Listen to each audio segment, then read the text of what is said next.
মুসলিম সংখ্যাগরিষ্ঠ কাশ্মীর নিয়ে ভারতের সঙ্গে পাকিস্তানের বিরোধ সেই ১৯৪৭ সাল থেকে। এই নিয়ে দুটি দেশ একাধিকবার যুদ্ধেও জড়িয়েছে।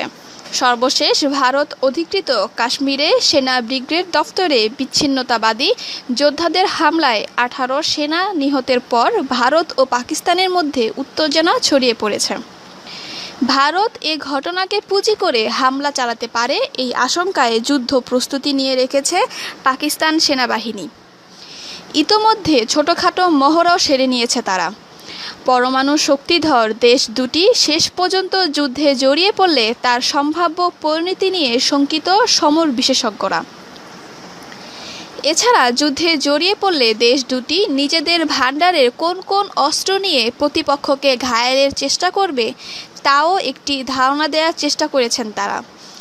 যুদ্ধে পাকিস্তানের যে ৫টি অস্ত্র ভারতের ভয়ের কারণ হতে পারে তার একটি চিত্র তুলে ধরে নিরাপত্তা ও প্রতিরক্ষা বিশ্লেষকমূলক ম্যাগাজিন ইন্টারন্যাশনাল ইন্টারেস্ট। পাকিস্তানের সবচেয়ে শক্তিধর ৫টি অস্ত্রের মধ্যে প্রথমই নাম আসে JF-17 থান্ডার ফাইটার বোম্বারের নাম। স্বল্প ব্যয়ের এই বিমানটি আকাশ প্রতিরক্ষায় পাকিস্তানকে বাড়তি সুবিধা দেবে। JF-17 থান্ডার যুদ্ধবিমান চীনের সঙ্গে যৌথভাবে নির্মাণ করেছে পাকিস্তান। এটাকে বিমান বাহিনীর ফ্লাইট মেরুদণ্ড ভাবা হয়। মিরাজ 4 এবং 3 এবং চেঙ্গু F-7 ফাইটারের উন্নত ভার্সন হিসেবে পাকিস্তান বিমান বাহিনীর জন্য প্রায় ২০০টি JF-17 থান্ডার যুদ্ধবিমান তৈরি করা হচ্ছে। এটা অনেকটা ফ্রান্সের মিরাজ 4 এবং আমেরিকার তৈরি F-16 ফ্যালকন ফাইটারের মতোই। আধুনিক ফ্লাই বাই ওয়ার সিস্টেম, শক্তিশালী রাডার সিস্টেম এবং স্থলভাগে হামলার জন্য লেজার সুবিধাসম্পন্ন এই JF-7 থান্ডার যুদ্ধবিমান। এছাড়া আকাশ থেকে আকাশে হামলার ক্ষেত্রে এতে সংযুক্ত রয়েছে ইনফ্রারেড মিসাইল। এটি ৮,০০০ পাউন্ড জ্বালানি ও যুদ্ধ অস্ত্র বহনে সক্ষম। পাকিস্তানের দ্বিতীয় অস্ত্র হচ্ছে খালিদ ক্লাস সাবমেরিন। যুদ্ধযানের সংখ্যায় এবং জনবলে পাকিস্তান ভারতের সবচেয়ে পিছিয়ে থাকলেও প্রযুক্তির দিক দিয়ে পাল্লা দিয়ে চলেছে। খালিদ ক্লাস সাবমেরিন এ ধরনের একটি অস্ত্র। করাচি বন্দর অচল করে দেয়ার ভারতীয় নৌবাহিনীর যে কোনো প্রচেষ্টা রুখে দিতে পারে এই সাবমেরিন। খালিদ ক্লাসের 3টি সাবমেরিন অত্যাধুনিক। সমুদ্রে এটিকে শনাক্ত করা বেশ কঠিন ব্যাপার। এছাড়া এতে রয়েছে গাইডেড টর্পেডো।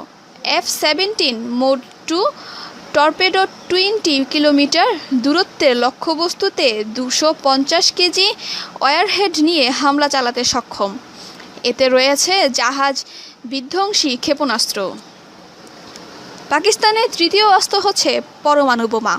পাকিস্তানের পরমাণু বোমা ভারতের বিশাল সামরিক বাহিনীর বিপক্ষে দেশটির সুরক্ষা হিসেবে দেখা হয়, কারণ কনভেনশনাল যুদ্ধে অল্প কয়েক দিনেই কাবু হয়ে যেতে পারে পাকিস্তান সেনাবাহিনী।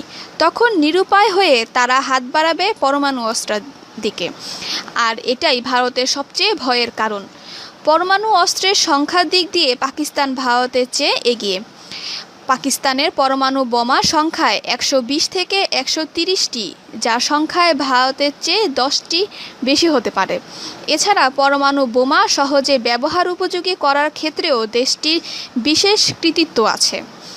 পাকিস্তান পরমাণু বোমা হামলার জন্য দুটি মাধ্যম ব্যবহার করতে পারে। এর একটি হলো F-16 যুদ্ধবিমান আর অন্যটি হলো ব্যালিস্টিক মিসাইল। F-16 যুদ্ধবিমান দিয়ে মধ্য ভারতে হামলা চালানো সম্ভব। এছাড়া রয়েছে স্বল্প পাল্লার গজনিভ এবং শাহিন ক্ষেপণাস্ত্র। অল্প পাল্লার নতুন দুটি ক্ষেপণাস্ত্র আলবাদি ও নসর। দূরপাল্লার ব্যবহার করতে পারে ঘুড়ি 2 ক্ষেপণাস্ত্র। এসব ক্ষেপণাস্ত্র সর্বোচ্চ ২০০০ কিলোমিটার দূরের লক্ষ্যবস্তুকে আঘাত হানতে সক্ষম। চতুর্থ অস্ত্র হচ্ছে সন্ত্রাসী গ্রুপ। সন্ত্রাসী গ্রুপগুলোকে পাকিস্তানের সমরাস্ত্র ভাণ্ডারের সবচেয়ে মারাত্মক অস্ত্র হিসেবে বিবেচনা করা হয়। এসব সন্ত্রাসী গ্রুপ, যেগুলো সাধারণত বেসামরিক লক্ষ্যবস্তুতে হামলা চালিয়ে থাকে, তারা পাকিস্তানের সঙ্গে ভারত সরকারকে সর্বাত্মক বাঁধিয়ে দিতে চাপ ফেলতে পারে। কনভেনশনাল যুদ্ধে ভারতীয় সেনাবাহিনী পাকিস্তান সেনাবাহিনীকে পরাজিত করতে সক্ষম। যখন ভারতীয় বাহিনী পাকিস্তানের ভেতরে অগ্রসর হবে, তখনই পাকিস্তান তার পরমাণু অস্ত্র ব্যবহার করতে পারে। এবং পঞ্চম হচ্ছে চালকবিহীন বিমান বা ড্রোন। পাকিস্তানের সমরাস্ত্র ভাণ্ডারের অন্যতম সংযুক্তি দুই ধরনের চালকবিহীন বিমান বা ড্রোন। এগুলো হলো শাহপার এবং উকাব। এগুলো সাধারণত গোয়েন্দা কার্যক্রমে ব্যবহৃত হয়, কিন্তু তুলনামূলক ছোট আকারের ড্রোন উকাব যুদ্ধক্ষেত্রে হামলার উপযোগী বলে দাবি করছেন নির্মাতা প্রতিষ্ঠান। ভারত এবং পাকিস্তানের যুদ্ধ নিয়ে শঙ্কিত পুরো বিশ্ববাসী। যদিও এখন ভারত বা পাকিস্তান কেউই সরাসরি